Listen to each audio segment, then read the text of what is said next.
ওবায়দুল কাদের সাহেব বলেছিলেন যে দিল্লি আছে তো আমরা আছি তো দিল্লি আছে, তারপরে বলছেন দিল্লির সাথে সব অর্থাৎ তাদের ক্ষমতার উৎস ছিল দিল্লি।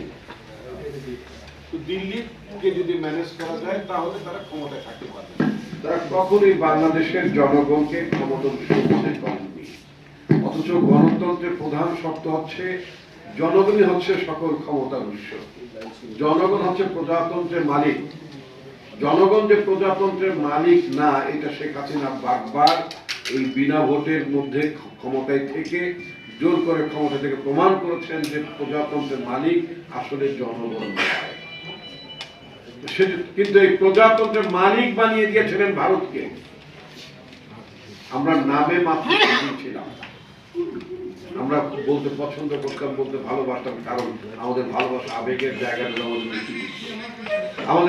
আমাদের আবেগের জায়গাটা তো এখানে 30 লক্ষ মানুষের প্রাণ যারা জীবন দিয়েছেন, এত ত্যাগ, এত রক্ত, এর বিনিময়ে তো আমরা বাংলাদেশটাকে স্বাধীন করতে পেরেছি।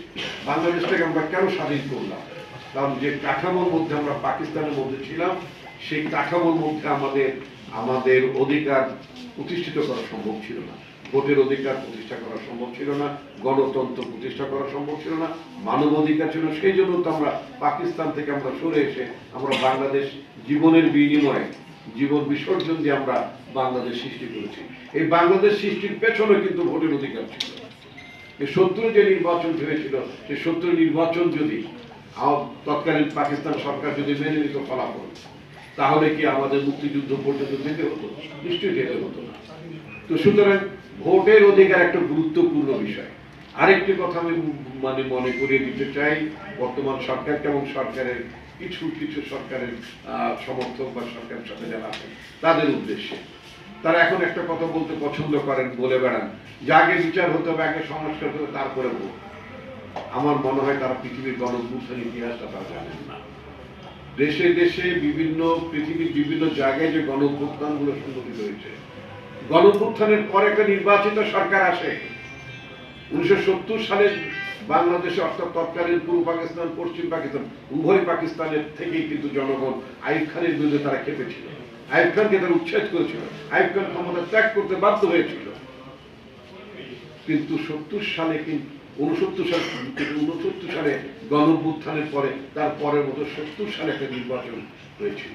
কারণ গণঅভ্যুত্থানের পরবর্তী জায়গাটি হচ্ছে, তার পরবর্তী ট্রান্সফরমেশনটি হচ্ছে, রূপান্তরটি হচ্ছে নির্বাচন।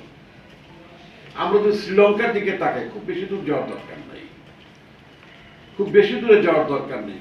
শ্রীলঙ্কার এই একেবারে বাড়ির কাছেই তো মোটামুটি, সেখানে একটা বড় গণঅভ্যুত্থান হতো না? ওই দেশের ওই প্রজাতন্ত্রের মালিকেরা প্রেসিডেন্টের শয়ন কক্ষে সেই পালঙ্কের মধ্যে বসে পা তুলে দিয়ে তারা যে প্রজাতন্ত্রের মালিক, এটা তারা দেখিয়ে দেন নাই?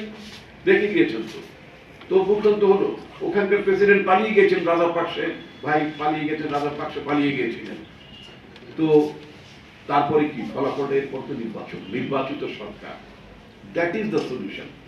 আমরা যদি টিউনিশিয়ার দিকে যদি তাকাই, সেখানে কি হল? গণঅভ্যুত্থান হলো, নির্বাচন। আরব স্প্রিং, আরব বসন্তের নাম আপনারা নিশ্চয়ই সবাই জানেন, আপনারা প্রত্যক্ষ করেছেন। এই আরব বসন্তের পরে যে জাগরণ ঘটেছে, যে বিভিন্ন দেশে দেশে যে জাগরণ ঘটেছে, স্বৈরাচারী সরকারগুলো যখন পতন ঘটেছে, তারপরে ফলাফলটা কি? ফলাফলটা নির্বাচন। সুদানের কি নির্বাচন, সমস্ত জায়গায় নির্বাচন, স্লোভাকিয়ায় নির্বাচন। নির্বাচন হচ্ছে একমাত্র সলিউশন। নির্বাচন যদি প্রকৃতপক্ষে একটা ভালো নির্বাচন হয়, তাহলে সরকার জনগণের কাছে জবাবদিহিতা করে। কারণ জনগণ চায় তার ভোটে এমপি হবে, সেই এমপিদের ভোটে প্রধানমন্ত্রী হবে। সুতরাং ভালো কাজ না করলে, যদি গণতন্ত্র প্র্যাকটিসটা থাকে, ভালো কাজ না করলে জনগণ তাকে আর দ্বিতীয়বার ক্ষমতা আসতে দেয় না, এবং ক্ষোভের মধ্য দিয়ে সেই সরকারের পতন ঘটে। সুতরাং ডেমোক্রেসি দ্য অ্যান্সার। সারা পৃথিবীতে গণতন্ত্রের মধ্যে দিয়ে আপনি দেখবেন যে এই জন্য ব্রিটেনে থাকেন, আমাদের রূপম রাজ্য ব্রিটেনে থাকেন, আমি নিজেও মাঝে মধ্যে কাশ্মীরকালে মাঝে মধ্যে দিয়ে একবার গিয়েছি। তো এবং পড়েছি, যাওয়ার থেকে বড় কথা যে পড়েছি, দেখেছি ওদের বিশ্ব সিস্টেমটা আমরা দেখার চেষ্টা করছি। অতি সম্প্রতি কতগুলো প্রধানমন্ত্রী ব্রিটেনের পরিবর্তন হলো, ঋষি সুনাকের পরিবর্তন হলো, তারপরে আপনার লিস্ট্রুস পরিবর্তন হলো, তারপরে আপনার বরিস জনসনের পরিবর্তন, মাত্র কয়েক মাসের ব্যবধানে 3-4টা প্রধানমন্ত্রী বদলে গেল সেই দেশে। বিকজ গণতন্ত্র। ওখানে খুনোখুনির ঘটনা ঘটেনি, গুমের ঘটনা ঘটেনি, কারাগারে পাঠানোর ঘটনা ঘটেনি প্রতিপক্ষকে। কিন্তু গণতন্ত্র হচ্ছে অ্যান্সার। গণতন্ত্রের মধ্য দিয়ে একটা দেশে স্থিতিশীল থাকে এবং জনগণের কাছে জবাবদিহি করে। আমরা আমাদের দেশে কিছু কিছু লোক বলা শুরু করেছেন সংস্কার এবং বিচার করতে হবে। ফাইন, সংস্কার এবং বিচারের বেলায় তো কারণ আপত্তি নাই, বিচার তো হতেই হবে।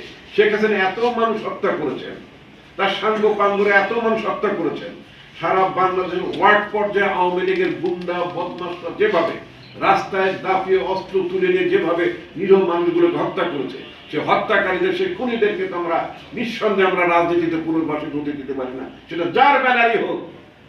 বিএনপি তাদের গ্রহণ করবে, আমরা আগে বলেছি। গতকালকে পার্টির প্রেস রিলিজের মধ্য দিয়ে আমরা ঘোষণা দিয়েছি, পতিত স্বৈরাচারের কোনো লোক বিএনপিকে মুক্তির পাবে না, বিএনপিকে নেওয়া যাবে না। যাদের রাজনৈতিক দ্বন্দ্বতা আছে, যাদের রাজনৈতিক আকাঙ্ক্ষা আছে নতুন দল বানাবার, হতেই পারে নতুন দল বানান, যে কোনো মানুষ নতুন দল বানাতে পারেন। এটি হচ্ছে গণতন্ত্রের সৌন্দর্য। দেশে একাধিক দল থাকবে, একাধিক রাজনৈতিক ভিন্ন মত থাকবে, জনগণের কাছে যান। কিন্তু পতিত স্বৈরাচারের লোকজন নিয়ে দল বানাবেন, এই তালিবানি তো মানে বাংলাদেশের জনগণ কোনোভাবেই মেনে নেবে না। এটা খুবই লাউড এন্ড ক্লিয়ার। কোরআন আসলে আমরা দেশনায়ক তারেক রহমান যে ভিশন আমাদেরকে দিয়েছে 31 দফা, তার একটা প্রতিফলন হিসেবে, তার একজন কর্মী হিসেবে আমরা টুমরো ফোরামের মাধ্যমে বাংলাদেশে যে নতুন বাংলাদেশ আমরা পেয়েছি, সেই নতুন বাংলাদেশের গণতন্ত্র, আগামীর বাংলাদেশ কীরকম হবে, বিনির্মাণ কীরকম হবে, সেটা আমরা দিব। সেটা বলার আগে আরেকটু কথা বলি। আমি বাংলাদেশ জাতীয়তাবাদী দল বিএনপির একজন নিবেদিত কর্মী। 33 বছর ধরে আমি বিএনপি করি। আমি যখন আমার বয়স 9 বছর তখন আমি বিএনপি করি। বেগম খালেদা জিয়া ঢাকা 5 আসনে গিয়েছিলেন, তখন আমি আমার মামাদের সাথে যেতাম, মিছিল করতে। আমি রাজনীতি বুঝতাম না, আমি বুঝতাম বেগম খালেদা জিয়া। সেই নেত্রীর মাধ্যমে তারপরে আমি জানতে শিখলাম শহীদ প্রেসিডেন্ট জিয়াউর রহমান সম্পর্কে। উনি আমাদেরকে স্বাধীনতা এনে দিয়েছেন 3 বার। 71 সালে মুক্তিযুদ্ধের স্বাধীনতা ঘোষণা করে, 75-এ সিপাহী জনতা বিপ্লব করে, এবং পরবর্তী রাষ্ট্র নায়ক হিসেবে উনি আমাদের স্বাধীনতা এনে দিয়েছেন, আমাদের অর্থনৈতিক মুক্তি এনে দিয়েছেন। গার্মেন্টস সেক্টর মুক্তিযুদ্ধ মন্ত্রণালয় ওনার আন্ডারে হয়েছে। 1990 সালে আমাদের দেশ নেত্রী বেগম খালেদা জিয়া স্বৈরশাসক এরশাদের বিরুদ্ধে 9 বছর সংগ্রাম করে উনি আমাদেরকে আত্মহত্যা দিয়েছে। তাদের কারণে আমাদের রিপন ভাই, খোকন ভাই, ফাহিম ভাই, তাদের অবদানের কারণে আমরা আজকে বাংলাদেশে কথা বলতে পারছি, তাহলে বলতে পারতাম না। শেখ হাসিনা বলতেন ওয়েস্টমিনিস্টার কাইন্ড অফ, আপনি গণতন্ত্র চান। আমি ওয়েস্টমিনিস্টারে এই গত জুলাই ব্রিটিশ পলিটিক্স করে এমপি হিসেবে দাঁড়িয়েছিলাম, কিন্তু বিএনপিকে যে ভালোবাসা, সেই ভালোবাসা আমি ভুলে যাইনি। আমি এখানে অনলাইনে থেকে ওয়েবসাইট করেছি দেশনায়ক তারেক রহমানের নির্দেশে, মানিক ভাইয়ের নির্দেশে। কেন করেছি? কারণ হাজার হাজার বিএনপি কর্মী আপনার এসএলএম সিক করতো, যখন যা জিজ্ঞেস করতো তোমার প্রমাণ দেখাও, আমাদের ওয়েবসাইট তারেক রহমানের নির্দেশে যে তোমরা একটা ওয়েবসাইট করো, ওয়েবসাইটের মাধ্যমে জাজকে দেখাও যে এরা কর্মী। আমরা সেই কাজগুলো করেছি। আমি বেশি সময় নিব না, আমি শুধু এটা বলবো যে আমরা এখনো শিখছি, আমাদের যারা নেতৃত্ব আছে তাদের কাছে শিখছি। এবং বিএনপির যে 31 দফা আছে, এই 31 দফা হচ্ছে বাংলাদেশের আগামীর বাংলাদেশ, বৈষম্যহীন আগামীর বাংলাদেশ। বিএনপি সবসময় ফিউচার চিন্তা করে, ভবিষ্যতে বাংলাদেশে কীভাবে হবে। আজকে তারেক রহমান হচ্ছে ইরানের খোমেনির মতো। তারেক রহমানের কাছ থেকে পুরো বিশ্বের শিখার আছে। অনলাইনে বসে 7,000 মাইল দূরে থেকে কিভাবে একটা আন্দোলনকে সংগঠিত করতে হয়, কিভাবে একটা দলকে চালাতে হয়। আজকে তারেক রহমানের একটা অডিও ভয়েস শুনতে দিত না, তার একটা বক্তব্য প্রচার করতে দিত না।